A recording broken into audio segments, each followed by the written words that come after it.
I'm Ro Parrish, and I'm joined by none other than the 12th pick in the 1991 NBA Draft, GA Greg Anthony. What's going on, my man? You're looking very dapper here tonight as Appreciate well. that. You a little sharp yourself. So we're less than a week away from the draft, and we're still a bit away from free agency. But, of course, the news that broke the internet today were reports that Kawhi Leonard wants out of San Antonio, multiple reports saying that he wants to play in Los Angeles. What were your initial thoughts when you heard this? Not surprised. We speculated about this, that relationship was irreparable in terms of how it played out over the course of the season. And it's probably going to be best for both teams, teams being the Kawhi Leonard team and the Spurs, to move in different directions. But it creates a really interesting scenario in terms of free agency. And the draft is going to play a role in that. I'm going to be anxious to see what types of deals are put on the table, because it's not just about San Antonio and what they want. Kawhi's going to have leverage, because if he's not willing to sign with a team, they're not going to give up a lot of assets for him. So there's going to have to be some consolidation by both and compromise by both the Spurs and Kawhi. A number of teams are interested, and we're going to touch on that right now as we jump right in with our insider from the San Antonio Express News, Jabari Young. Okay, give us the latest on this situation. How did we get here? We've heard multiple conflicting reports. Did Pop and Kawhi meet? Did they not? Tell us the latest. Well, they haven't met yet. You know, what I'm told, they've spoken kind of over mobile a little bit, but at the same time, being face-to-face is completely different. But how you get here is that, all the stuff that transpired during the season, from the fact that his representation felt like he was misdiagnosed to the point that the San Antonio Spurs maybe weren't as supportive as they could have been regarding his injury. And then you got little shots being taken from, Greg Popovich, when he was asked about Kawhi and his status about how you got to ask his group. And Tony Parker, though his comments were kind of taken out of context slightly, hey, my injury was 100 times worse than his. Stuff like that, you just can't do that with your franchise player. It's a new era. Tim Duncan's gone. You have to be a little bit more delicate to today's player and how you handle that. And Kawhi Leonard is certainly a talent that you definitely don't want to lose. And you don't want to kind of alienate him. And people say, oh, Kawhi quit on it. That's not true. Kawhi wanted to get back on the court. He wanted to play. The man came down with an injury that was out of his control, an injury that he suffered while he was playing with your team. So, it's like one of those things where I think so much damage has been done, so much trust has been lost, so much, betrayal, as the word was used today, has been captured that, they feel like, hey, maybe it's best for both parties to go our separate ways. And if Greg Popovich doesn't get into a room with Kawhi Leonard, and even his representation, both of everybody in one room with Greg Popovich to kind of to have some dialogue, then I think you're on a path of nowhere. And the best thing to do is to trade Kawhi Leonard and get the assets that you need to rebuild for the future. So you have sneak disses and drama. That's something that's not necessarily associated with the Spurs in the past. So you spoke about possible destinations. Where are some of those teams that he possibly could be heading to? Well, listen, I think if you're the Los Angeles Lakers, the fact that your name was out there has to hold a little bit of weight with you, right? I mean, if you're Magic Johnson, you get on the phone with R.C. Buford and Greg Popovich and say, hey, listen, pick whoever you want. Take whoever you want from our roster. We don't care, because we're going to get Kawhi Leonard. We might get LeBron James. We might get Paul George. We're building our own three-headed monster. You want Kyle Kuzma? You want Brandon Ingram? You want Julius Randle? Come on, come take. We'll even toss in a draft pick. And hey, listen, Greg Popovich, you never have to pay for a meal ever in your life when you come to San Antonio. All the wine, all the food is on us. We'll sort it taken care of for you. Okay? Don't worry about it. The whole team, in entire fact. So, I think the Lakers hold a lot of leverage. If you're the Sixers, I think you're definitely going to try to get your name involved. With Markelle Fultz and Robert Covington and your old friend Brett Brown, would that be enough to entice you to make a deal? But there's going to be a whole bunch of packages, a whole league. Michael Jordan loves Kawhi Leonard. Is he willing to part ways with Kemba Walker and maybe some other assets to make a deal happen? So, there's going to be a whole bunch of things that the San Antonio Spurs have to choose from, a whole bunch of options that they have to choose from. But I think option number one is you do whatever you have to do within the next 48 to 72 hours or even longer to try to save your franchise player, a guy that was homegrown, a guy who's a top 5 player in the league, a guy who's arguably the best two-way player in the league. You do what you do to try to make it work. But if you find out that it cannot be worked out, then you got to go your separate ways and you choose the best deal possible. That is Jabari Young. Thank you so much for joining us. This situation continues to unfold. We got to have you back to get your take. Thanks for joining us. Absolutely. So this situation is just so bizarre, so weird. Let's talk about some of the possible landing spots. You have the Boston Celtics, who apparently, reportedly, had a trade out there before the trade deadline. Now that might resurface. Look at some of their assets. Yeah, and quite frankly, even though it may not be his ideal destination, I think this is the best scenario from the Spurs standpoint, because they've got not just young assets, but proven commodities. When you look at Rozier, obviously Jaylen Brown, Jason Tatum, they've got lottery picks that could also be a part of this deal. And if you're going to give up something as a player as significant as Kawhi Leonard, then you want to put yourself in a position where you aren't just rebuilding, but retooling. And that's what I think Boston would give them the opportunity to do, because of those incredibly talented young players they have on that roster. A number of incredibly young, talented players that you're speaking about for Boston. What about the players coming in next week into the NBA draft? Michael Porter Jr. is one of them. A lot of things going on with him. We're going to tell you all about it coming back on Game Time. He is really good with the ball. I mean, you're getting a little glimpse of what this kid is able to do. My name is Michael Porter Jr., and I went to the University of Missouri. Porter Jr. for three, and it's good. I would say my game models Kevin Durant Curry to Durant for the slam. / Tracy McGrady. First team back putting on the show, taking it to the rack. My best attribute on the court is my shooting ability. My biggest influence is my dad. You know, he was the one to put the ball in my hand at a young age. He put this whole basketball thing in me, woke me up at 5 a.m. to work out. He's just the one that keeps me going and make sure that I stay humble and grounded. And I faced a lot of obstacles. I would say the last one is this back surgery that I had my freshman year that kind of helped me out from competition. Where all that bounce is back, that left leg strength, that's back. And so all that explosiveness is really coming back, which is something, you know, I didn't have when I stepped on the court in Missouri, just because of that deficit of muscle loss from the surgery and everything. I'm feeling great, man. I couldn't be more happy. Porter Jr. driving off glass for two. I'm getting tired of people saying that I don't play defense because I lock up. Man, the feelings I get when Commissioner Silver calls my name up there are going to be, I mean, I won't even have words to describe it. It's something I've been working for all my life, and it's going to be the best day of my life. That's Michael Porter Jr., one of the most highly touted players coming out of high school, going to Missouri, and, of course, one of the lottery picks that will be made in the NBA draft next Thursday. Joining us, Sam Amick from the USA Today, and you got to give us the update. Apparently, this workout's been going on. Tell us exactly what's going on. A lot of things have been said about Porter Jr.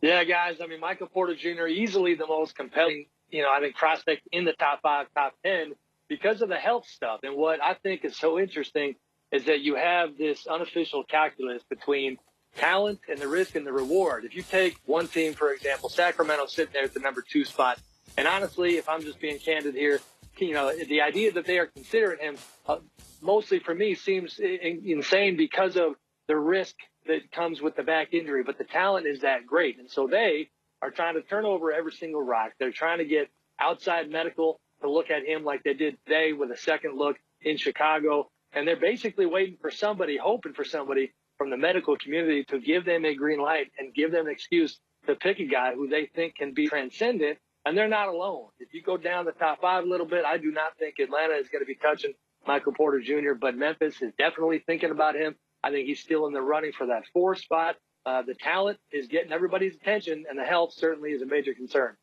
So let's just play devil's advocate right now. Let's say the medical reports don't come back the way Sacramento would like them to. Who are some of the other players they are looking at with that number 2 pick? So I've been told that it's the group of 3, Luka Doncic and Marvin Bagley. Bagley, I think they're extremely high on, and you cannot, I don't think you can go wrong going that direction if that's ultimately what they do. They would love to have a big like him who can shoot a little bit, but it doesn't shoot like Porter, and that's what had got their attention with Porter. When they went to that first open workout, one other executive from a rival team that told me that Vlade Divac and Peja Stojakovic, they looked like 2 guys who were smitten. They had their eyes on Porter and the way he shot the ball, and that seems to be their real focal point. But Bagley would be a great option. Doncic is a tough one to handicap because you have the obvious connection, Serbian players, Serbian front office, and the idea that he is a playmaker, he makes guys around him better. But, this is the lying season where smoke screens are prevalent. I will say I don't think it's a smoke screen. I think Sacramento, for whatever reason, is somewhat, kind of measured on Doncic. I don't think he's on the top of their list, but we'll see if that ends up being the case. Hey, Sam, do you think we know there's pressure on this front office because they have not had a great history in terms of lottery picks over the last several years, but do you think that they want to try to make a splash to kind of alleviate some of that pressure and therefore are willing to take a bigger risk maybe than someone else would with that number 2 pick? Yeah, Greg, I do. And here's what I think is so interesting about their makeup of their front office. On the one hand, you could look at it and say there's pressure, so you don't want to make a risk and be too far out over your skis and do something like Porter because you've already had some swings and misses. Harry Giles, let's not forget, they're extremely high on, but he's had a ton of health stuff himself, didn't play his rookie year, and that's already a calculated risk situation they got involved in. But what is unique about the front office, and I kind of love this part, is that honestly, Vlade in particular is at a stage in life that honestly I don't think the guy is operating from a position of fear whatsoever. If he got the tap on the shoulder tomorrow and Vivek Ranadive, their owner, said, hey, it's been a fun ride, but it's not working for us, I don't think he's losing a ton of sleep. And I think that empowers him to potentially, go do something that might be a little riskier than other executives would do, but maybe it pays off. To your question, I think they are looking to make a splash, whether it's this situation, whether it's a trade. It's been a long time. They haven't been in the playoffs since 2006. I think they're trying to speed up this process here. Now, Sam, you mentioned making a splash and taking swings and misses. With all this Kawhi Leonard news coming up today, we know the Kings are located in California, not specifically the destination Kawhi spoke about allegedly. Right. Did the Kings even have a shot to land the claw? I mean, I have no reason to believe that they do have a shot. You got the California connection. I mean, I could sit here and make a kind of a lighthearted argument for the fact that Kawhi, personality-wise, might be better suited for the Sacramento market. I've talked to people around the league today who find it somewhat comical that he's so interested in going to play for the Lakers when the man really doesn't enjoy the spotlight. And that's, certainly his right, but that's been the way he's been wired since he came into the league. And so it doesn't necessarily reconcile the way that he kind of approaches things with what comes with Lakerland and that spotlight. Sacramento would be a different look. And, they would have to put that number 2 pick on the table, I think, to get the Spurs' attention. And it would be another, again, a calculated risk because he's going to be up next summer. You're not going to get any promises whatsoever. You're probably going to get a promise from his camp that he's not going to resign. And, and honestly, I don't think they have the group around him where they can go in confidently and saying, all right, we're going to be a playoff team. We're going to make enough noise to convince him to come back. I'd probably advise against going down that road if you're giving up major assets. So the Kawhi news broke the internet Friday, but Thursday night, Mike Bibby and the picture that surfaced on the internet broke the internet as well. So is there any chance that Mike Bibby might be joining the Sacramento Kings as the strength and conditioning coach? Do you have any update on his current position with the organization? I got to get a little taste of what he's doing. I was cracking up earlier on the jump on ESPN. Byron Scott was not holding back. He was saying, I don't want to get tested, but Mike is doing something that's puffing him up a little bit. I mean, I covered Mike back in the day. I always enjoyed Mike, but my goodness, he's hitting them weights. And I love how I think the caption was like just a light workout with my son. I mean, he's trolling big time. He knows that he was showing off that new physique to the world. Oh, man, that's awesome right there. I got to get in the gym, get like your son. Sam Amick, way to come with, my man. Thank you very much for joining us. All right, guys. Thank you. Appreciate you. GA, are you going to get on the Bibby workout plan? No, man, them days is gone. gone, baby.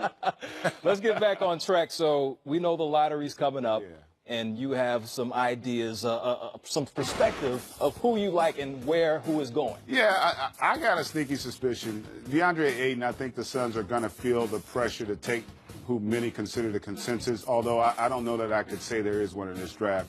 And as we talk with Sam, I think Michael Porter Jr. So you do have Porter going too. I think they're going to swing for the fences, which really sets up nicely for the Hawks to kind of have the pick of the litter. There's talk that they may go with Trae Young at this spot if they want to ship Schroeder. But Marvin Bagley, I think, is a chance to be a real star. Luka Doncic as well. I think he slips to 4? Well, listen, it's not like he's going behind chopped liver. And Michael Porter Jr. changes everything if he ends up going in the top 3, which he was projected to go prior to the back injury. So, Jaren Jackson Jr. to the Mavericks, potentially. I think Trae Young, then, being the first point guard taken, could end up with the Magic. The Bulls, I love Mo Bamba. I think he has as high a ceiling as anybody in the draft. Wendell Carter, I think, would be tough for the Cavs to pass up. He reminds me so much of an Al Horford. And Mikal Bridges with the Knicks, he's the one guy that I have the most questions about in terms of a potential lottery pick. And a sleeper for me is Kevin Knox, 6'9", 6'10", has a similar skill set to Porter Jr. And I don't even know that he showed as well in college as he has been showing in the workouts. They had a lot of other things going on with that roster at Kentucky. The chemistry wasn't great, but he was the one bright spot, I thought, in terms of being consistent with his perimeter shooting, great size, and really the prototype for what you'd want in today's NBA at that small forward. Yes, indeed. Plenty of draft coverage coming up on this network here. But up next, Candace Parker putting in work. She had 11 assists and a lot of points. But did they get the victory? Find out next. Game time. Coming back in a minute. Sparks, Mystics, Candace Parker always getting buckets, and she would get buckets in this game, and they jump out to a big lead. GA, what you think about her? You know, she's just so fluid at her size, her versatility, not just the scorer, but she's a terrific passer and also plays well without the ball. Very nice indeed. You see it with the cut right there, getting the layup, and then there's Raquana Williams. She has 16 points, did not miss a shot in the game. Splash from deep. That is efficiency. Sparks up at halftime by 18, but the Mystics get back in it. I mean, what are you doing? You're getting your feelings hurt. You leave her. You can't leave her all alone. There. 18 points in the game, still doing work, but this time sharing the basketball. Yeah, good ball movement there. And the Mystics trying to make this interesting. Yes, they are. Monique Curry knocked it down, and then Tierra Ruffin-Pratt ties the score at 76. Fourth quarter. Sparks respond. More Candace. Give and go. Woo, that's how you do it. 23 points, 11 assists, 7 rebounds. And she would make the free throw on the and one. Time to close it out. What time it is, GA? Buckets. Yes, indeed. Elena Beard. Sparks get the victory on the road. Aces and wings, and there is the WNBA's leading scorer, Skylar Diggins-Smith. That lefty is so pretty. It is.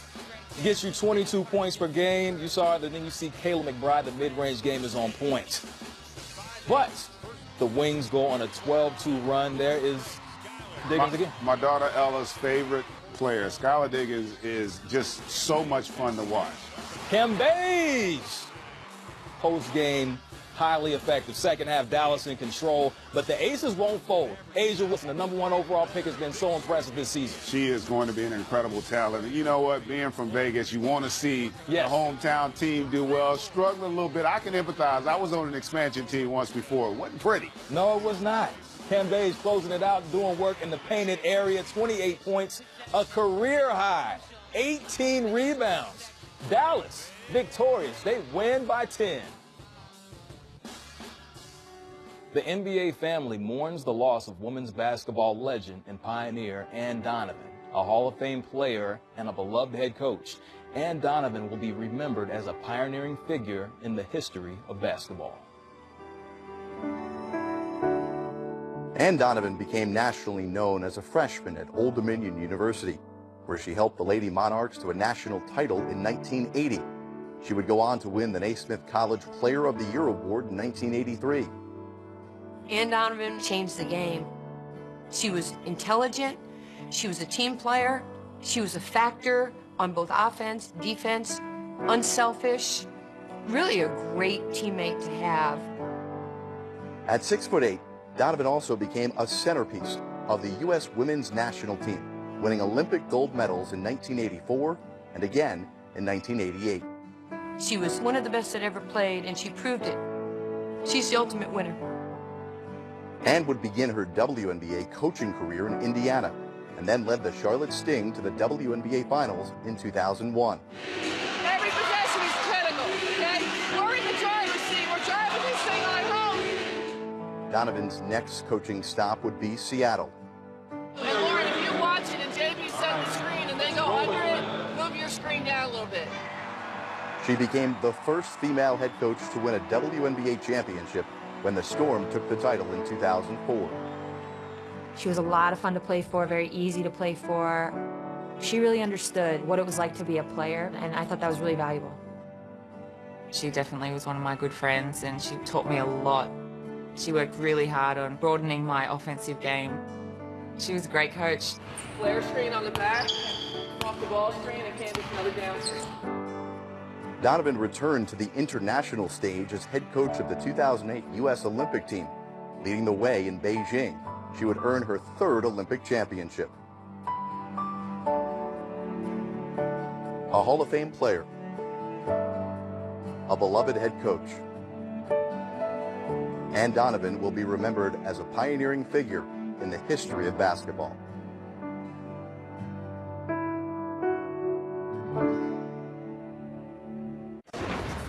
Sun, Storm, there's Breanna Stewart ready to put in work. Both of these teams sitting at the top of their respective conferences.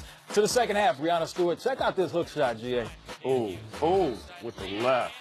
And the harm. There it is, 23 points. She would make the free throw. Shanae Agumake, very efficient. She had 30 points, career high. She was incredible, and they would not give this game away easily, but Seattle just too strong.